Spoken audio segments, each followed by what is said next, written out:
Olá meus amigos, olá meus irmãos, a graça e a paz de Jesus seja com todos vocês. Graças ao bom Deus, nós estamos aqui mais um momento, firmes e fortes na presença de nosso Deus. E eu quero trazer uma palavra ao teu coração que se encontra em Marcos 5. E eu creio que Deus vai falar contigo e você vai ser fortalecido através da palavra de Deus, amém? A palavra de Deus diz assim: eles atravessaram o mar e foram para a região dos Gerazenos. Quando Jesus desembarcou, um homem com espírito imundo veio dos sepulcros ao seu encontro. Esse homem vivia nos sepulcros e ninguém conseguia prendê-lo, nem mesmo com correntes, pois muitas vezes lhe haviam sido acorrentados pés e mãos, mas ele arrebentara as correntes e quebrara os ferros de seus pés. Ninguém era suficientemente forte para dominá-lo. Noite e dia ele andava gritando e cortando-se com pedras, entre os sepulcros e nas colinas. Quando ele viu Jesus de longe, correu e prostrou-se diante dele e gritou em alta voz: "Que queres comigo, Jesus, filho do Deus Altíssimo? Rogo-te por Deus que não me atormentes." Pois Jesus lhe tinha dito: "Saia deste homem, espírito imundo." Então Jesus lhe perguntou: "Qual é o seu nome?" "Meu nome é Legião", respondeu ele, "porque somos muitos." E implorava a Jesus que insistência que não os mandasse sair daquela região. Uma grande manada de porcos estava pastando numa colina próxima. Os demônios imploraram a Jesus: "Manda-nos para os porcos, para que entremos neles." Ele lhes deu permissão, e os espíritos imundos saíram e entraram nos porcos, e a manada de cerca de 2.000 porcos atirou-se precipício abaixo em direção ao mar, e nele se afogou. Os que cuidavam dos porcos fugiram e contaram esses fatos na cidade e nos campos, e o povo foi ver o que havia acontecido. Quando se aproximaram de Jesus, viram ali o homem que fora possesso da legião de demônios assentado, vestido em perfeito juízo, e ficaram com medo. Os que tinham visto contaram ao povo o que acontecera ao endemoniado, e falaram também sobre os porcos. Então o povo começou a suplicar a Jesus que saísse do território deles. Quando Jesus estava entrando no barco, o homem que estivera endemoniado suplicava-lhe que o deixasse ir com ele. Jesus não o permitiu, mas disse: "Vá para casa, para a sua família, e anuncie-lhes quanto o Senhor fez por você, e como teve misericórdia de você." Então aquele homem se foi e começou a anunciar em Decápolis quanto Jesus tinha feito por ele. Todos ficaram admirados. Tendo Jesus voltado de barco para outra margem, uma grande multidão se reuniu ao seu redor. Enquanto ele estava à beira do mar, então chegou ali um dos dirigentes da sinagoga, chamado Jairo. Vendo Jesus, prostrou-se aos seus pés. Ele implorou insistentemente: "Minha filhinha está morrendo. Venha, por favor, e impõe as suas mãos sobre ela para que seja curada e viva." Jesus foi com ele, e uma grande multidão o seguia e o comprimia. E estava ali certa mulher que havia 12 anos que estava sofrendo de uma hemorragia. Ela padecia muito sob o cuidado de vários médicos e gastava tudo o que tinha, mas em vez de melhorar, só piorava.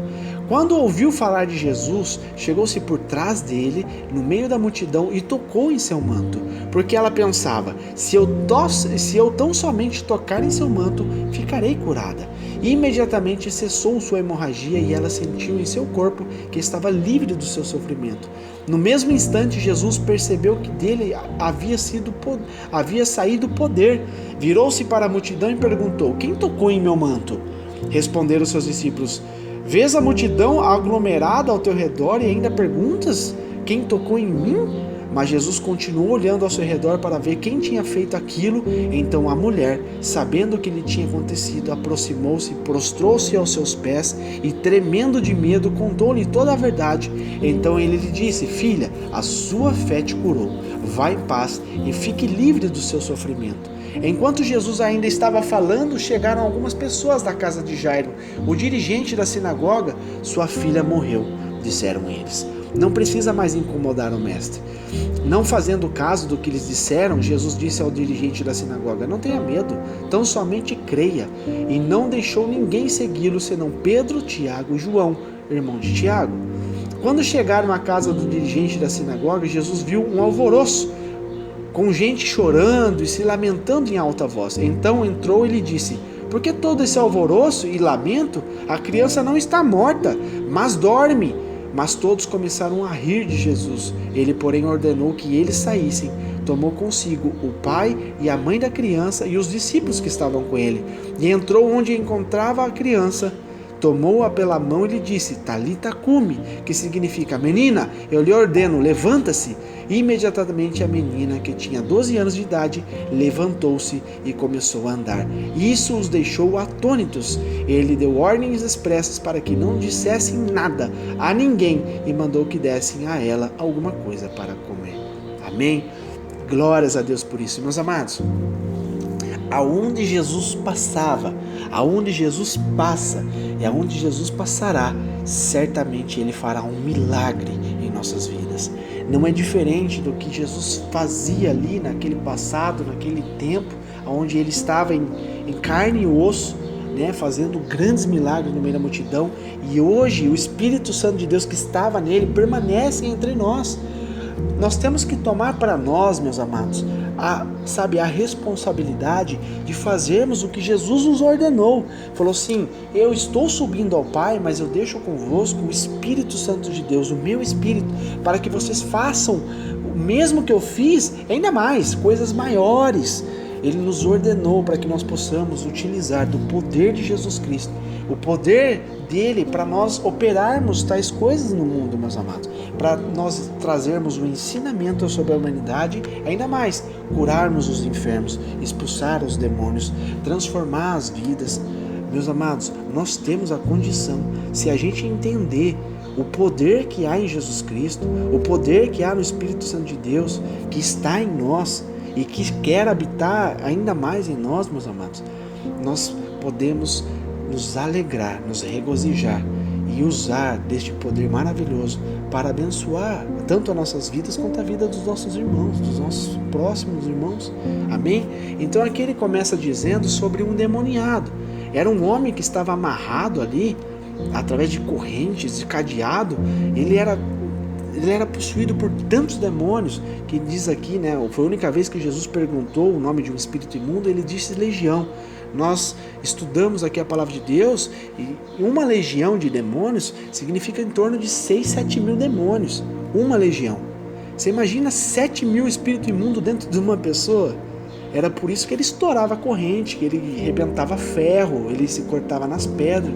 Então, aquela pessoa era totalmente dominada pelos espíritos imundos. E a hora que ele viu Jesus, imediatamente ele se prostrou.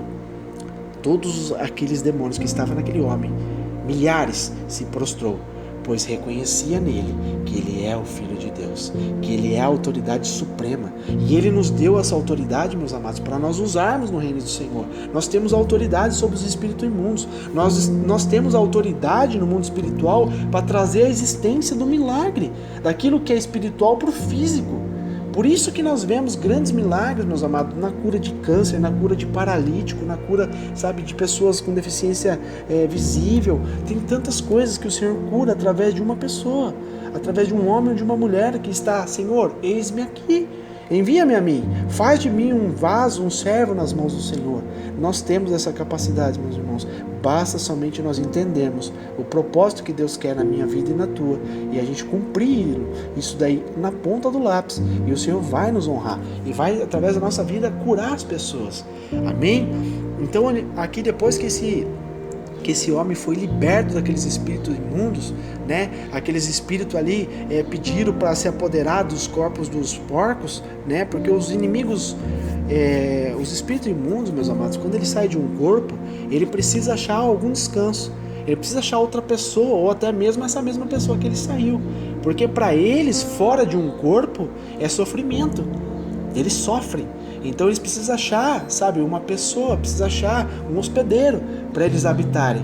Por isso que a palavra de Deus fala que quando Deus liberta uma pessoa, e essa casa ela está limpa, ela está, purificada, mas se ela não tiver, a proteção de Deus, e aqueles espíritos imundos voltarem e achar aquela casa lá vazia, eles voltam e trazem 7 vezes mais. Por isso que eu e você temos que ter o discernimento, meus amados, que dentro de nós tem que habitar somente o Espírito Santo de Deus, somente a presença do Senhor e nada mais do que isso.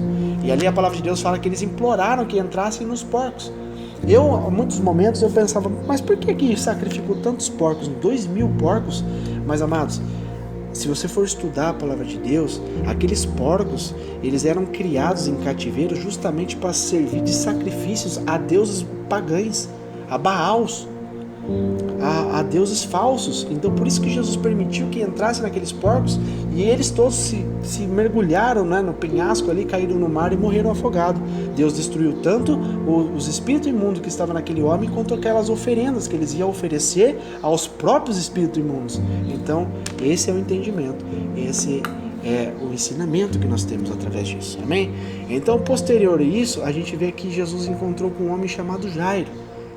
É algo muito lindo, que Deus fez 2 milagres aqui de uma vez, aonde ele estava ali atendendo à vontade de Jairo, que era para curar sua filha, uma menina de 12 anos, e nesse percurso que ele estava fazendo, ele foi abordado por uma situação.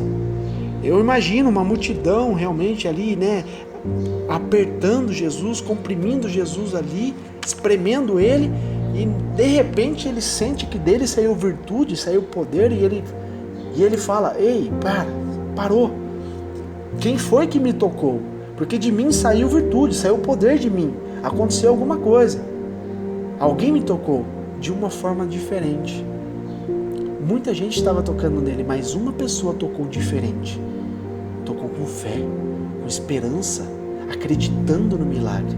Era uma mulher que há muitos anos, há mais de uma década, ela estava ali à procura de um milagre, à procura de coisas, né, normais, naturais, que eram os médicos da época. Ela havia ali gastado toda a sua fortuna, tudo que ela tinha. Ela não era uma mulher pobre, mas ela tinha gastado tudo o que ela tinha para conseguir ser curada daquele fluxo de sangue, e nada tinha sido bom para ela. Ela não teve êxito nessa busca.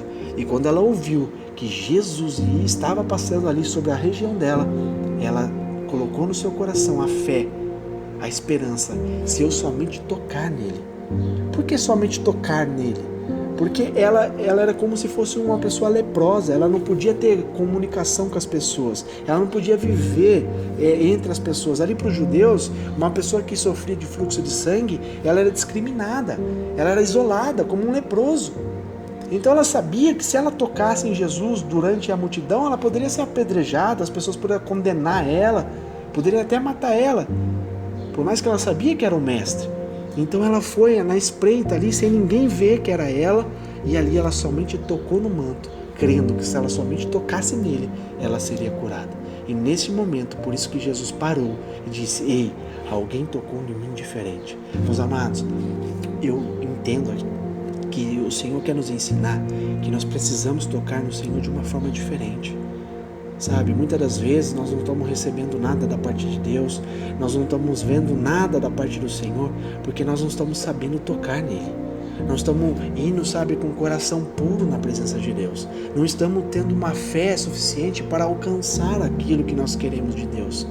Muitas das vezes, meus amados, nós temos que nos avaliar primeiro antes de chegar na presença de Deus. Pois eu creio, assim como aquela mulher que foi pura de coração, ela foi não só a intenção, mas ela foi pura de coração.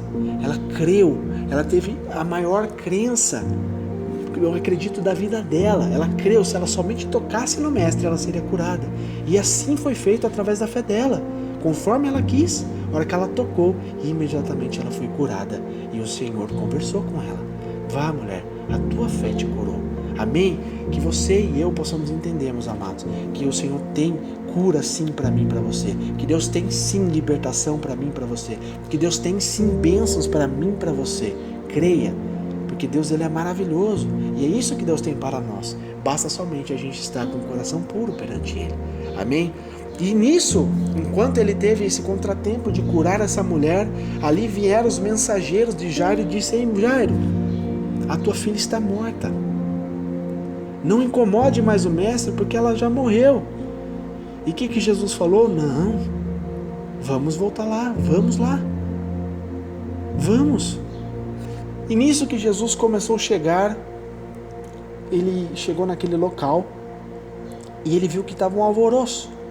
Tinha muita gente, tinha muitas pessoas. E ele ali, se separou daquelas pessoas e tomou consigo somente Pedro, Tiago e João, que eram os 3 discípulos mais próximos dele. E ele voltando para lá, ele disse: ei, não tenha medo, somente creia creia que tudo vai se resolver. Tudo vai se resolver. E quando eles chegaram ali à casa do dirigente da sinagoga, Jesus viu de novo mais um alvoroço, porque ele sabia que o mestre estava chegando ali. E muita gente chorando, muita gente lamentando em alta voz pela perda daquela menina. E ali ele vai e ele solta algo maravilhoso que somente ele tem o poder. E ele nos concede esse poder dizendo: por que vocês estão se lamentando tanto? Por que vocês estão sofrendo tanto desta forma? A criança não está morta, mas dorme. Meus amados, tem uma riqueza tão grande nessa pequena frase. A criança não está morta, mas dorme. Meus amados, a morte para Deus significa a morte eterna. Aquela pessoa que não tem mais a salvação. Aquelas pessoas que simplesmente morreram nessa fase natural, elas estão dormindo. Ela dormita. É isso que Jesus estava dizendo. Isso foi algo natural, entende? Ela dormiu. Eu tenho o poder de trazer a ressurreição na vida dela. E ali aquelas pessoas não acreditaram, começaram a zombar de Jesus, começaram a rir dele. E ele ali ordenou que todas aquelas pessoas saiam daqui. Sai daqui. E ele ficou somente com o pai, a mãe da criança e os seus discípulos. Aonde ele chegou ali para aquela menina e disse: Talita cumi, que significa: menina, eu lhe ordeno, levanta-se. Levanta-se desse sono, levanta-se. E imediatamente aquela menina que tinha 12 anos de idade, ela levantou e começou a andar. Eu imagino os pais, eu imagino até os discípulos ficando atônitos mesmo com esse tamanho desse milagre. Meus amados, esse é o poder que nós temos em Deus, em Cristo Jesus. Que eu e você não venhamos aceitar as sentenças da vida. Que eu e você não venhamos aceitar os diagnósticos. Que eu e você não venhamos aceitar as mensagens malignas que o inimigo tenta nos enviar através do espiritual, através de pessoas, coisas para nos afrontar, para nos diminuir, para nos deixar tristes, para nos deixar em abismo. Não venhamos aceitar, meus amados. A última resposta vem de Deus. O único que pode dar a real sentença sobre um ser humano se chama Deus. Enquanto nós tivermos fé em Deus, há esperança. Enquanto nós acreditarmos em Deus, há vida. Creia, meus amados, não aceite isso na tua vida. Coloque aos pés do Senhor, e eu creio, assim como ele chegou naquela menina e disse: Talita cumi, levanta-se. Você só está dormindo, levanta-se desse sono. Ela levantou, ela passou a ter vida novamente, meus amados. Assim também eu profetizo na tua vida que tudo isso que você esteja passando, independente do grau, do nível de dificuldade, creia, toma posse dessa vitória, em nome de Jesus, que venha cessar este mal na tua vida, que você venha ser curado, que você venha ser liberto, que você venha ser transformado, que você venha ser salvo em nome de Jesus Cristo. Amém? E este é o poder de Deus. Isto é o que a palavra de Deus nos ensina, que nós temos que tomar posse, temos que tomar, condição de fazermos isso que Jesus fez, pois é isso que ele nos ensina. Amém? Que Deus te abençoe, que Deus te ilumine cada dia mais e que o Senhor possa te conduzir pelos caminhos corretos. Fique na graça e na paz de Jesus Cristo.